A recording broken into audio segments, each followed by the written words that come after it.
Hey friends, if you wish to make Google your default search engine, then please watch this video.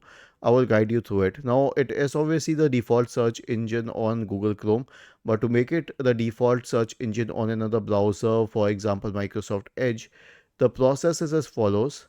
Click on these three dots at the top right corner and then select settings from the menu. And then you can go to privacy search and services. Okay. And then you can go to search and connected experiences. Okay, address bar and search engines, and then you can select Google as the search engine here, the primary search engine. Or a better way is to simply search for the word search engine in the search bar here and click on it and change the search engine in the address bar to Google. Was this helpful? If yes, then please subscribe to the channel. If not, then let us know in the comment section of the video on how we could help you further.